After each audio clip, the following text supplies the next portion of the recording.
Sore. Sore. Bersyukur ya, kita hari ini masih boleh sama-sama bersekutu, walaupun keadaannya online dari gereja, tapi aku senang bisa bertemu secara online sama teman-teman semua. Nah, seperti biasa, kalau Soda GKI Salatiga itu kan punya jargon. Nah, kita harus menyuarakan jargon kita itu ya. Jadi teman-teman nyalain kamera dan unmute Zoom-nya masing-masing. Oke? Seperti biasa kalau misalnya aku bilang Sobat Muda GKI Salatiga, teman-teman jawab, pemuda, kita bisa. Oke? Halo teman-teman, bisa dengar? Oke. Enggak, ini ada kesalahan. Ya, oke, siap ya semuanya? Siap. Sobat Muda GKI Salatiga, Aku muda, kita bisa. Ya, Sobat Muda, sebelum kita bersama-sama mendengarkan sabda Tuhan, ya sebelumnya juga membaca firman-Nya ya, kita akan bersatu hati di dalam doa. Mari kita berdoa. Terima kasih Bapa di surga untuk sore hari ini, tatkala kami diperjumpakan dalam sebuah persekutuan, walau melalui persekutuan secara online, tapi kami yakin tidak mengurangi makna dari persekutuan itu sendiri. Tuhan pun juga hadir di antara kami dan di tengah-tengah kami. Pada saat ini kami akan bersama-sama membaca firman-Mu, kami juga akan mendengarkannya dan merenungkannya. Mohon pimpinan serta tuntunan Roh Kudus untuk kami dapat menjalani hari-hari kami, supaya kami dapat memperoleh atau mencapai masa depan yang baik yang kami harapkan, yang kami idam-idamkan, masa depan yang penuh harapan.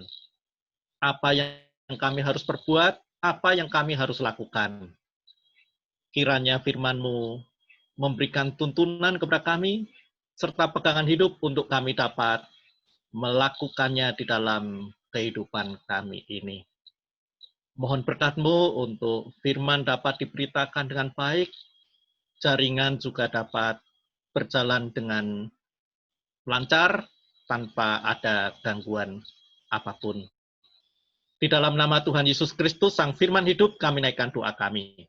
Amin. Ya, baik Sobat Muda, untuk firman Tuhan pada hari ini didasarkan pada kitab Yeremia ya. Kitab Yeremia pasal 29. Saya diberi 14 ayat, tapi saya ambil satu ayat saja ya. Boleh kan? Boleh, Pak. Ya, satu ayat saja menurut saya cukup ya. Jadi kitab Yeremia pasal 29 ayat 11.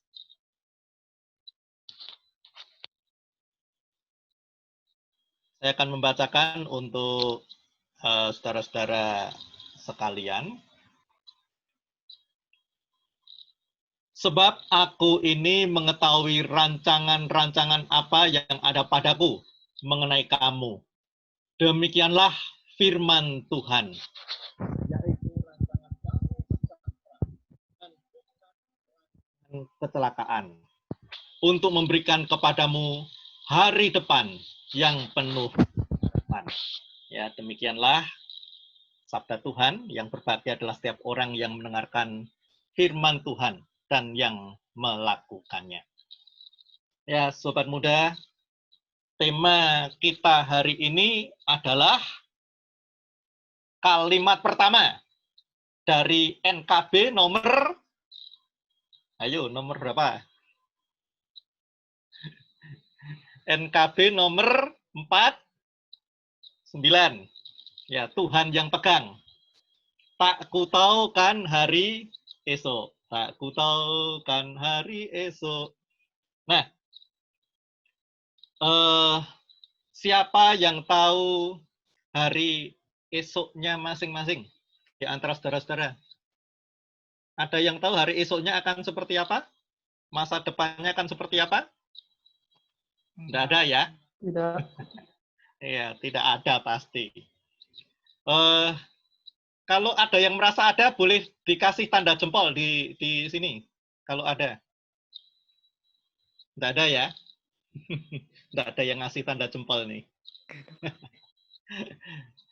Ya, orang bilang di dalam menjalani kehidupan ini manusia itu hanya punya satu kepastian.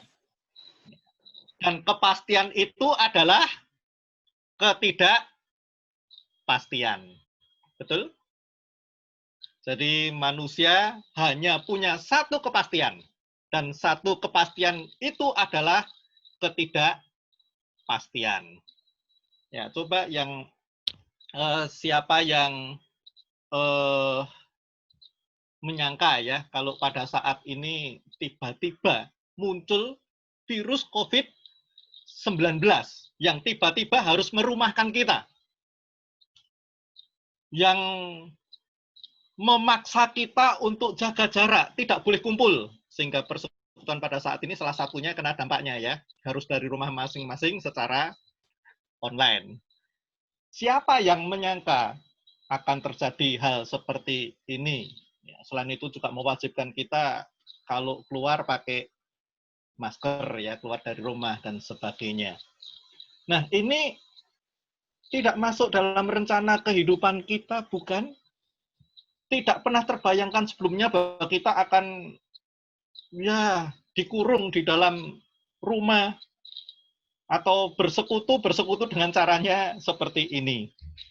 Contoh lain, saya mendapat info bahwa hari ini akan ada acara pengucapan syukur untuk saudara-saudara yang akan diwisuda. Betul ya? Itu salah satu acaranya. Ya, selamat ya untuk yang akan atau sudah diwisuda ini ya. Nanti kita mensyukurinya bersama-sama. Rasanya bagaimana? Sudah diwisuda, rasanya pasti seneng ya, pasti gembira. Setelah sekian lama studi, kuliah, akhirnya selesai. Tapi maaf sebelumnya ini ya, maaf sebelumnya. Tanpa bermaksud mengganggu rasa senang dan rasa gembira saudara-saudara, saya mau tanya, setelah ini saudara mau apa? Ini yang mau diwisuda, yang sudah wisuda nih, yang sudah lulus. Mau apa? Atau mau jadi apa? Yakin masa depannya cerah? Yakin masa depannya akan ya sukses? Mungkin yang terpikir segera setelah kuliah mau kerja gitu kan?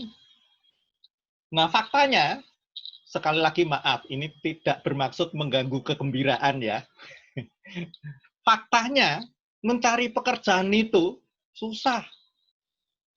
Lebih susah daripada mencari sekolah atau mencari universitas dulu ketika saudara cari universitas dan akhirnya berkuliah di Salatiga, ya khususnya di UKSW. Ini cari pekerjaan itu jauh lebih susah daripada cari sekolah. Tingkat pendidikan, ijazah, gelar tidak menjamin.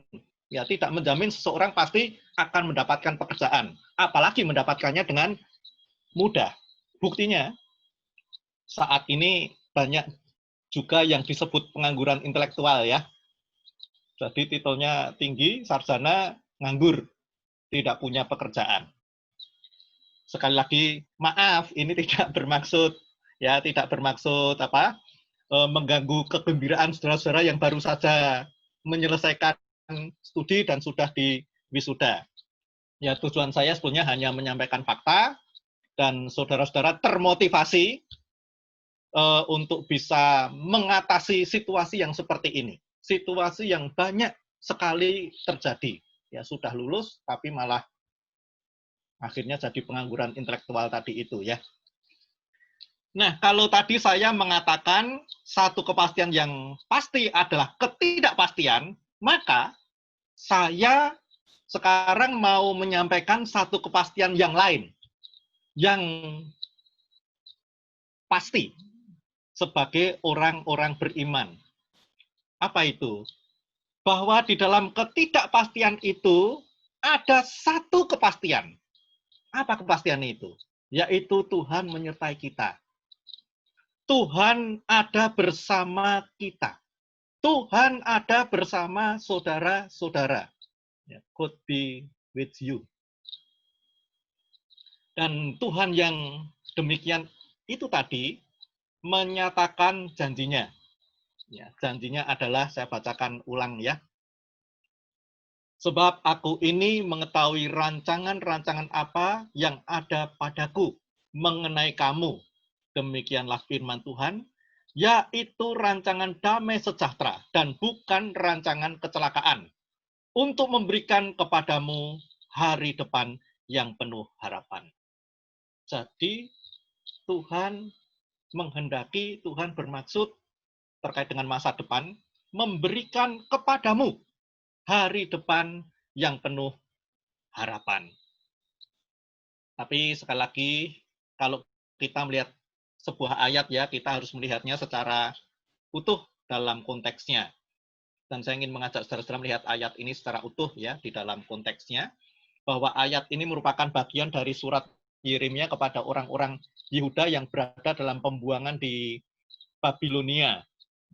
Ditujukan kepada para tua-tua, imam-imam, nabi-nabi, dan seluruh rakyat Yehuda.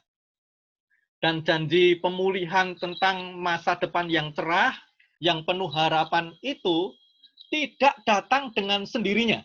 Tidak tiba-tiba turun dari langit, kemudian kita dibuat memiliki masa depan yang serba indah, masa depan yang serba baik. Prosesnya tidak seperti itu. Ya, prosesnya tidak begitu. Kita hanya diam-diam saja, tiba-tiba masa depan kita baik, ya. Kita menjadi orang yang sukses. Tidak, ya. Bukan seperti itu maksudnya. Dan untuk masa depan yang seperti itu, yang Tuhan janjikan, harus ada yang dilakukan oleh manusia di masa kini, di masa sekarang. Dan bahkan melakukannya dengan segala upaya yang terbaik. Jadi, Tuhan merancangkan damai sejahtera yang penuh harapan. Tetapi manusia, ya dalam hal ini umat Yehuda, juga harus berupaya melakukan yang terbaik demi terwujudnya masa depan yang seperti itu. Ya, janji Tuhan itu menjadi, katakanlah, daya dorong begitu ya. Jadi Tuhan menjanjikan masa depan yang cerah, yang penuh harapan. Dan janji Tuhan itu bisa menjadi daya dorong atau memotivasi atau menyemangati manusia di dalam menjalani hidupnya di masa kini dengan sebaik-baiknya. Antara lain kalau waktu itu yang dimintakan kepada umat Israel agar masa depan mereka bisa menjadi cerah, bisa menjadi penuh harapan, masa depan yang sejahtera, mereka itu diminta untuk melakukan, nanti bisa saudara baca juga di dalam ayat 5-7 surat Yeremia kepada para orang-orang pembuangan di Babilonia itu ya. Jadi mereka diminta untuk mendirikan rumah untuk didiami. Mereka diminta untuk membuat kebun untuk dinikmati hasilnya. Mereka diminta untuk membangun keluarga. Yang laki-laki supaya mencari istri, kemudian melahirkan anak-anak, lalu kalau punya anak, anak-anak mereka supaya didorong juga untuk membangun keluarga dan melahirkan keturunan. Lalu juga mereka diminta supaya mengusahakan kesejahteraan kota dan mendoakannya. Dan kalau tempat tinggal mereka sejahtera, maka mereka pun akan mendapatkan kesejahteraan. Hidup mereka lebih terjamin. Nah, prinsipnya begitu. Ada yang harus diupayakan di masa kini. Dan upayanya itu harus dengan upaya yang terbaik. Mungkin ada di antara saudara-saudara yang bertanya, kalau sudah melakukan itu semua, apakah dijamin masa depan kita pasti akan baik? Masa depan kita akan cerah? Masa depan kita akan sukses? Bisa tidak kita ini akan mengalami kegagalan di tengah jalan misalnya? Ya kalau bicara soal gagal, ya mungkin saja. Mungkin saja itu bisa terjadi. Masalahnya adalah setelah itu, Apa yang akan kita lakukan? Kalau kita sampai mengalami kegagalan, apa yang akan kita lakukan? Tapi nasib, kita menyerah oleh keadaan itu, atau kita berupaya untuk bangkit kembali. Kita berusaha untuk berjuang kembali, walaupun untuk berjuang mulai dari nol, begitu ya, mulai lagi dari awal. Nah, apa yang kita lakukan ini akan sangat menentukan apa yang terjadi kemudian. Setidaknya, saudara-saudara, dengan usaha dan perjuangan kita, itu lebih mungkin kita bisa mewujudkan masa depan yang lebih baik, masa depan yang cerah, masa depan yang penuh harapan. Daripada kalau di masa kini kita tidak melakukan apa-apa. Hanya bersantai-santai saja, hanya bermalas-malasan saja, menyerah oleh situasi, menyerah oleh keadaan. Kalau yang dilakukan seperti ini, menyerah tanpa melakukan apa-apa, hanya bermalas-malasan, masa depan saudara, masa depan kita dapat dipastikan. Masa depan yang seperti apa? Pastilah masa depan yang akan hancur. Masa depan yang pasti tidak cerah. Masa depan yang pasti tidak baik. Ada yang mau mencobanya? Mencoba sekarang bersantai-santai saja dan tidak melakukan apa-apa, lihat berapa tahun kemudian akan jadi apa. Itu akan lebih pasti. Pasti masa depan yang suram, masa depan yang hancur, masa depan yang tidak baik. Nah, untuk mewujudkan masa depan kita, hari esok yang baik, itu jelas ya, sebagian di tangan kita. Dengan segala usaha dan upaya, dengan segala perjuangan kita di masa kini, untuk mewujudkan cita-cita kita, impian kita, tujuan hidup kita, dengan sekali lagi tadi saya katakan ya, tidak bermalas-malasan, itu pasti, itu harus. Yang masih kuliah ya kuliah dan belajar dengan baik, dengan tekun, tidak santai-santai saja, tidak kerjaannya hanya main-main saja tiap hari. Timbalah ilmu sebanyak-banyaknya dan sedalam-dalamnya, perkaya pengetahuan kita ini, ya, dengan banyak pengetahuan seluas-luasnya. Yang bekerja, kalau ada yang sudah bekerja, ya bekerja dengan baik, dengan tekun. Syukuri itu. Kenapa? Karena banyak loh orang yang mendapatkan pekerjaan, walaupun sudah selesai studi, bertahun-tahun sudah cari, tidak dapat pekerjaan. Atau yang sudah mendapat pekerjaan dalam situasi seperti ini, apalagi mengalami PHK. Ya, jadi syukuri kalau ada yang sudah bekerja dan tetap bisa bekerja. Oh ya, ini juga penting. Asah juga, ya, bina juga, bangun juga karakter yang baik sejak sekarang. Apa itu karakter yang baik? Misalnya jujur, ya, adil, ulet. Ulet itu tidak mudah menyerah, takut akan Tuhan, ya, dan sebagainya. Supaya besok kalau jadi orang sukses, menjadi orang yang sukses, tetapi sekaligus juga berkarakter baik. Orang yang demikianlah ini orang yang bermanfaat bagi kehidupan, bermanfaat bagi orang banyak. Hidupnya menjadi berkat. Nah, selebihnya serahkan pada Tuhan yang menjanjikan akan memberikan masa depan yang penuh pengharapan.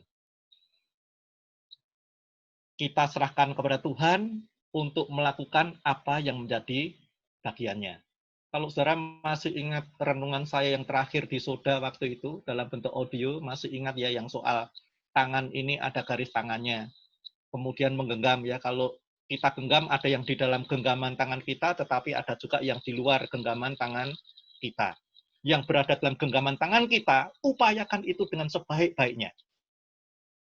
Yang di luar genggaman tangan kita, yang kita tidak bisa mengendalikannya, serahkan itu kepada Tuhan untuk Tuhan melakukan yang terbaik, dan Tuhan pasti akan melakukan yang terbaik untuk kita. Nah, jadi kita serahkan pada Tuhan untuk apa yang menjadi bagiannya.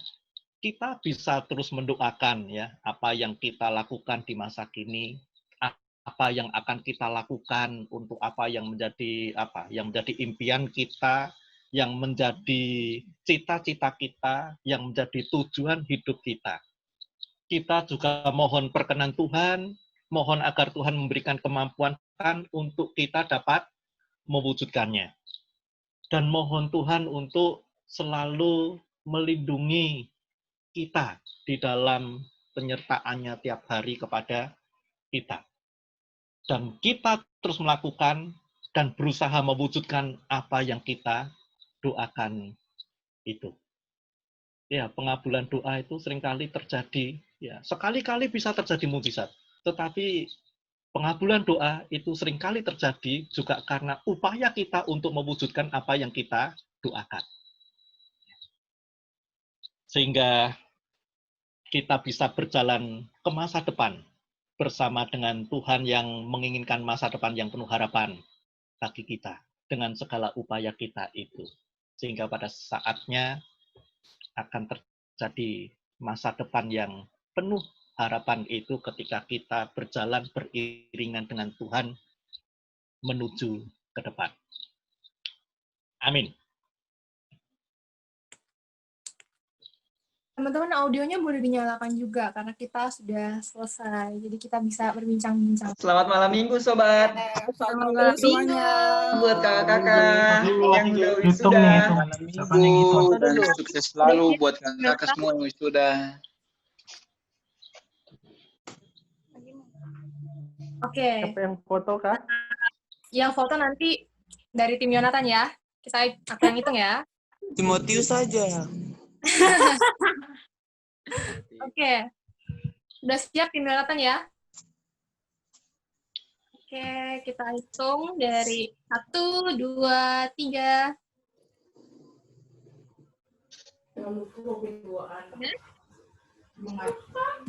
Oke. Sekali lagi ya tim Yonatan. Kita siap. 1, 2, 3. Oke.